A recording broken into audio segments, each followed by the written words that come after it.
Hello everyone, welcome to my YouTube channel বেন্ডোর PC. তো অনেকদিন ধরে আমার কাছে একটা রিকোয়েস্ট আসছিল যে 35K বাজেটের মধ্যে একটা কমপ্লিট গেমিং এডিটিং পিসি বিল্ডের একটা গাইড ভিডিও বানাতে। তো complete PC build in the sense যে তার মধ্যে মনিটর, কিবোর্ড ইনক্লুডিং পুরোটা সেটআপ থাকবে। তো তোমাদের রিকোয়েস্টের কথা মাথায় রেখে আজকে আমি একটা কমপ্লিট গেমিং এডিটিং পিসি বিল্ডের গাইড নিয়ে এসেছি, যেটা কিনা under 35K। Processor, motherboard, RAM সহ অন্যান্য গুরুত্বপূর্ণ কম্পোনেন্ট গুলো নিয়ে ইন ডিটেইলস আমরা ডিসকাস করব আজকের এই ভিডিওতে। আজকের এই আমাদের 35K পিসি বিল্ডটা mainly light gamers, beginner friendly YouTubers, school students, college students তাদের জন্য, যাদের বাজেট কিনা খুবই টাইট এবং যারা নিজেদের এক একটা টাকা জুড়ে প্রথম গেমিং ড্রিম পিসি বানাতে চাও।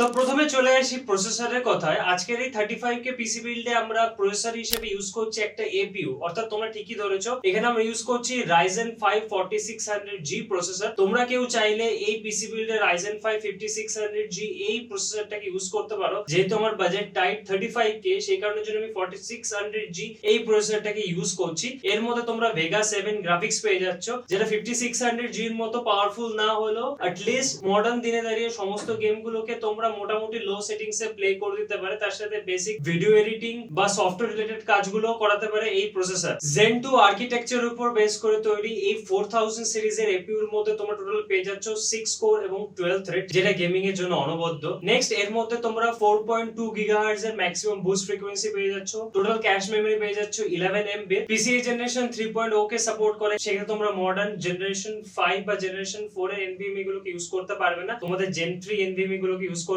পারবে। এবং ফিউচারে তোমরা যদি গ্রাফিক্স কার্ডকে আপগ্রেডেশন করতে চাও, সেক্ষেত্রে তোমাদের অপশন লিমিটেড হয়ে যাচ্ছে, যেহেতু পিসি জেনারেশন 3.0 কে সাপোর্ট করে। টোটাল 3200 মেগাহার্টজ এর ম্যাক্সিমাম র‍্যাম মেমরি কে সাপোর্ট করে, কিন্তু তোমরা র‍্যাম এর XMP প্রোফাইলকে এনহ্যান্স করে র‍্যাম কে ওভারক্লক করে আপ টু 3600 মেগাহার্টজ পর্যন্ত নিয়ে যেতে পারো। মেমরি মডিউলের ক্ষেত্রে DDR4 মেমরি মডিউল অর্থাৎ DDR4 র‍্যাম এর সাপোর্টই পাবে। DDR5 র‍্যাম এই প্রসেসরের সাথে পসিবল না। আর নেক্সট হচ্ছে প্রসেসরের যে সকেট, সেটা হচ্ছে M4 সকেট। তো AMD যে পুরনো মাদারবোর্ড গুলো M4 বেস সকেট, সেই মাদারবোর্ডের সাথে তোমার এই প্রসেসরকে পেয়ার আপ করতে হবে। প্রাইসিং এর ক্ষেত্রে ভারতের বাজার দর মূল্য প্রায় 9300 টাকা ইনক্লুডিং অল জিএসটি, এবং বাংলাদেশের ক্ষেত্রে প্রাইসিং 12500 টাকা বা তার আশেপাশে ঘোরাফেরা করে। এবারে চলে আসি পারফরম্যান্সের কথায়। 4600G এই প্রসেসরটাকে ইউজ করে তোমরা বর্তমান দিনে দাঁড়িয়ে CS:GO, Valorant, GTA 5 এই ধরনের জাতীয় গেমগুলোতে তোমরা লো টু মিডিয়াম সেটিংসে अराउंड 100+ FPS অ্যাচিভ করতে পারবে। এবং যদি আমি মডার্ন AAA টাইটেলগুলোর কথায় আসি, for example Hogwarts legacy,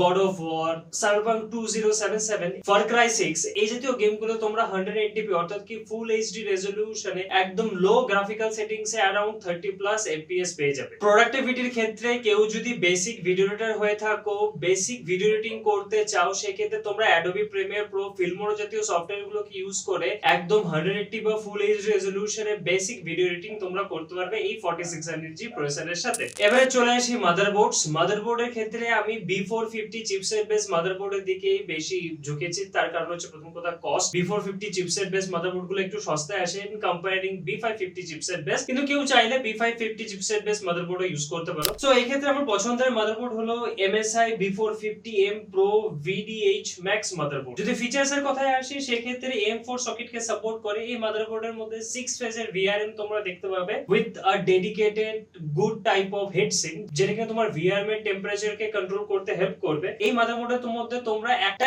M.2 NVMe slot এর অপশন পেয়ে যাচ্ছ, এবং যেটা Gen 3 তে রান করে। 4খানা লেন ডেডিকেটেড এই NVMe সকেটের প্রতি। এই মাদারবোর্ডের একটা অন্যতম গুড পয়েন্ট হচ্ছে মাদারবোর্ডের মধ্যে তোমরা ডিবাগ এলইডি এর অপশন পেয়ে যাচ্ছ। ডিবাগ এলইডি এর একটা সুবিধা হলো, যদি তোমার কম্পিউটারে কোনো রকম কোনো প্রবলেম বা ইস্যুস আসে, সেই ক্ষেত্রে ডিবাগ এলইডি নোটিফিকেশন কি ইউজ করে তুমি ধরতে পারবে যে তোমার প্রসেসর, র‍্যাম, স্টোরেজ বা অন্য কোনো হার্ডওয়্যারে কোনো প্রবলেম আছে কিনা। এই মাদারবোর্ডের মধ্যে তোমরা 4টে র‍্যাম স্লটের অপশন পেয়ে যাচ্ছ, সেক্ষেত্রে তোমরা 4টে ম্যাক্সিমাম র‍্যাম ইউজ করতে পারবে, এবং র‍্যামের স্টোরেজের ক্ষেত্রে 128GB পর্যন্ত তোমরা ইউজ করতে পারবে। চলে আসে ডিসপ্লে আউটপুট। এই মাদারবোর্ড থেকে তোমরা একটা VGA, একটা DVI-D এবং একটা HDMI পোর্ট, এই তিনটে ডিসপ্লে আউটপুটের অপশন পাচ্ছ। তো সেই ক্ষেত্রে তোমরা তিনটে ম্যাক্সিমাম ডিসপ্লে ইউজ করতে পারবে এই মাদারবোর্ডের থেকে। তো আমি পিসি বিল্ডে MSI ব্র্যান্ডকে চুজ করেছি মাদারবোর্ড হিসেবে। তোমরা চাইলে Asus, Gigabyte, Aorus বা অন্য কোনো ভালো ব্র্যান্ডের মাদারবোর্ডকে চুজ করতে পারো। এবারে চলে আসি মেমরি মডিউলস বা র‍্যাম। র‍্যামের ক্ষেত্রে আমরা অলওয়েজ ফার্স্ট ফার্স্ট প্রেফারেন্স থাকে কর্সিয়ার কোম্পানির প্রতি। তোমরা চাইলে এক্সপিজি, জি-স্কিল, রিপজস বা অন্য কোনো ব্র্যান্ডের দিকেও ঝুঁকতে পারো। মেমরি মডেলের ক্ষেত্রে আমি টোটাল 16 জিবি র‍্যাম কে চুজ করেছি। 16 জিবি র‍্যামের ক্ষেত্রে একটা entire 16 GB RAM stick use করবে না, তার পরিবর্তে দুটো 8 জিবি র‍্যাম স্টিক ইউজ করবে। 8 জিবি র‍্যাম স্টিক ইউজ করলে কি হবে, তুমি দুটো র‍্যাম স্লট কে ইউজ করে ডুয়াল মেমরি চ্যানেলের অপশন পাবে। তার সাথে সাথে ফিউচারে যদি তোমার কোনো রকম কোনো র‍্যাম স্টিকে প্রবলেম আসে, দুটো র‍্যাম স্টিক সিস্টেমে থাকার কারণে যে কোনো একটা র‍্যাম স্টিক কে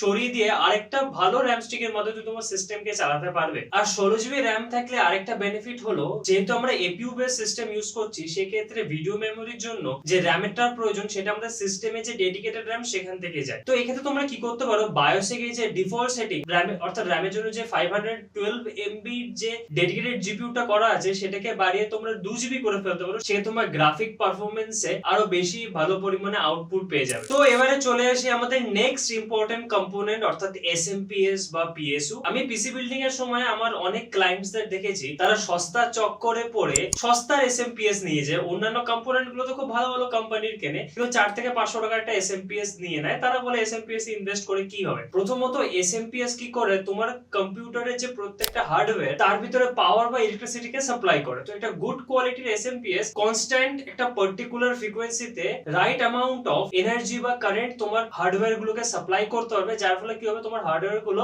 ভালো থাকবে এবং তার লাইফ স্প্যান অনেকটা ভালো থাকবে। এবং দ্বিতীয় একটা বেনিফিট হলো with the good quality of SMPS, সেটা হচ্ছে অনেক সময় কি হয়, যদি বাড়িতে কারেন্টের ওভারফ্লো হয়ে যায় বা ওভারলোড হয়ে যায়, সেই ক্ষেত্রে তোমার হার্ডওয়্যার গুলো ড্যামেজ হওয়ার হাত থেকে রক্ষা করে একটা গুড কোয়ালিটির এসএমপিএস। সেক্ষেত্রে কি হয়, এসএমপিএস একটা সেলফ ডিস্ট্রাক্টিং মোড থাকে। কারেন্টের ওভারফ্লো হয়ে গেলে এসএমপিএস নিজেকে ডিস্ট্রাক্ট করে বা নিজেকে স্যাক্রিফাইস করে তোমার কম্পিউটার অন্যান্য কম্পোনেন্ট গুলোকে কিন্তু হার্ডওয়্যার গুলোকে রক্ষা করে দেবে। এবং এসএমপিএস এর ক্ষেত্রে আমার অলওয়েজ প্রথম প্রেফারেন্স থাকে কুলার মাস্টার ব্র্যান্ডের প্রতি। তোমরা চাইলে ডিপকুল, কর্সিয়ার বা অন্য কোনো ভালো ব্র্যান্ডের দিকেও যেতে পারো। এক্ষেত্রে এই পিসি বিল্ডে আমি 450 ওয়াটের একটা পাওয়ার সাপ্লাই কে চুজ করছি, যেটা কিনা অবশ্যই ব্রোঞ্জ সার্টিফাইড। তো এবারে চলে আসি কুলিং এর ক্ষেত্রে। আমি তোমাদের একটা বেসিক আইডিয়া দিয়ে দিই যে কোন কোন ক্ষেত্রে তোমরা after market CPU cooler use করবে এবং কোন কোন ক্ষেত্রে বক্স কুলার দিকে যাবে। তোমরা যদি রেগুলার 2 থেকে 3 আওয়ার্স এর জন্য তোমার সিস্টেমকে রান করো, সেক্ষেত্রে তোমার লাইট গেমিং হতে পারে, এডিটিং হতে পারে বা বেসিক কোনো কাজ হতে পারে, সেক্ষেত্রে তোমরা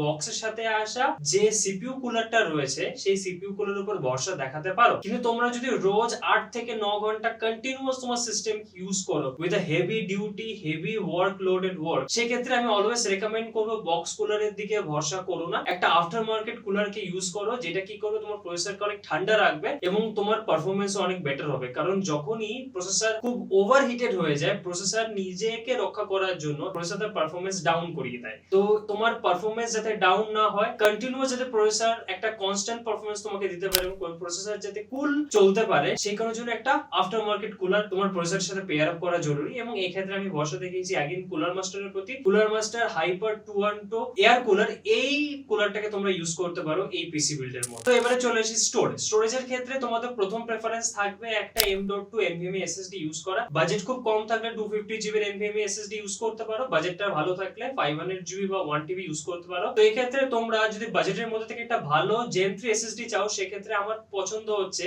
WD Blue SN570। এই SSD টা আমি রিসেন্টলি আমার সিস্টেমে আপগ্রেড করেছি। SSD কি করে চিনতে হয়, SSD কেনার সঠিক উপায় কি এবং SSD কি করে তুমি তোমার কম্পিউটারে আপগ্রেড করতে হবে, সমস্ত কিছু নিয়ে ডিটেইল ভিডিও আমি অলরেডি আমার চ্যানেলে বানিয়ে রেখেছি। তোমরা চাইলে ডেসক্রিপশন বক্সে লিংক থাকবে, সেখান থেকে চেক আউট করে নিতে পারো। তো এবারে চলে আসি ক্যাবিনেট। পিসি ক্যাবিনেট টোটালি তোমাদের নিজেদের উপর নির্ভর করছে, তোমাদের পকেটের প্রেসারের উপর বা তোমাদের বাজেট অনুসারে তোমরা তোমাদের পছন্দ মতো ক্যাবিনেটকে ইউজ করতে পারো। লুকস এর দিক থেকে তো আছে, তার সাথে সাথে তোমার পিসি কে ওভারঅল সিস্টেমটাকে কুল রাখার জন্য একটা এয়ারি ক্যাবিনেট থাকা জরুরি। এই পিসি বিল্ডে আমি ইউজ করছি অ্যান্টি স্পোর্টস থেকে আসা আইস 110 এই ক্যাবিনেটটা। এই ক্যাবিনেটটা তার প্রাইস কে জাস্টিফাই করে যে ফিচারস গুলো অফার করছে, সেটা আমার কাছে অত্যন্ত অ্যাট্রাকটিভ হিসেবে ফিল হয়েছে। এই ক্যাবিনেটের স্পেসিফিকেশন সম্পর্কে ইন ডিটেইলস জানতে হলে আমি ডেসক্রিপশন বক্সে লিংক দেওয়া রয়েছে, সেখানে তোমরা চেক আউট করে নিতে পারো। তো কমপ্লিট পিসি বিল্ড তো হয়ে গেল। এবারে পিসি বিল্ড থেকে একটা গুড কোয়ালিটি ডিসপ্লে আউটপুটের জন্য তোমাদের অবশ্যই একটা হাই রিফ্রেশ রেটের, একটা সুন্দর বিগার স্ক্রিনের একটা মনিটর থাকা তো জরুরি। अगेन মনিটরের প্রেফারেন্স তোমাদের বাজেটের উপর নির্ভর করছে, কিন্তু এই পিসি বিল্ডে আমি একটা ভালো কোয়ালিটির মনিটর তোমাদের সাজেস্ট করার চেষ্টা করছি। তো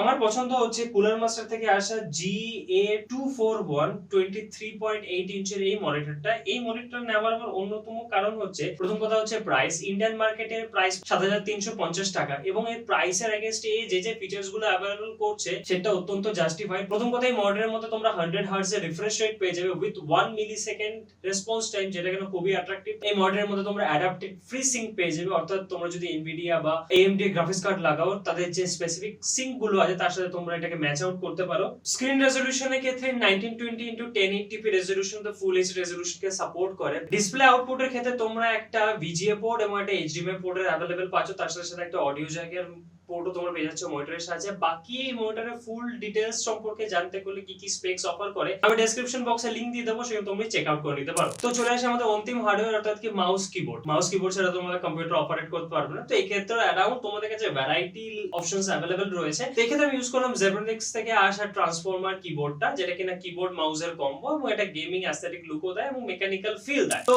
এই ছিল হচ্ছে আজকের ভিডিওটা যদি ভালো লেগে থাকে তাহলে প্লিজ লাইক এন্ড শেয়ার করে দিও। বেন্ডর পিসি ইউটিউব চ্যানেলটিকে সাবস্ক্রাইব করতে ভুলো না। কোনো যদি মতামত থাকে প্লিজ কমেন্টে জানিও। ভালো থেকো, সুস্থ থেকো, খুব তাড়াতাড়ি দেখা হচ্ছে নেক্সট ভিডিওতে। ততক্ষণে টাটা এন্ড বাই বাই।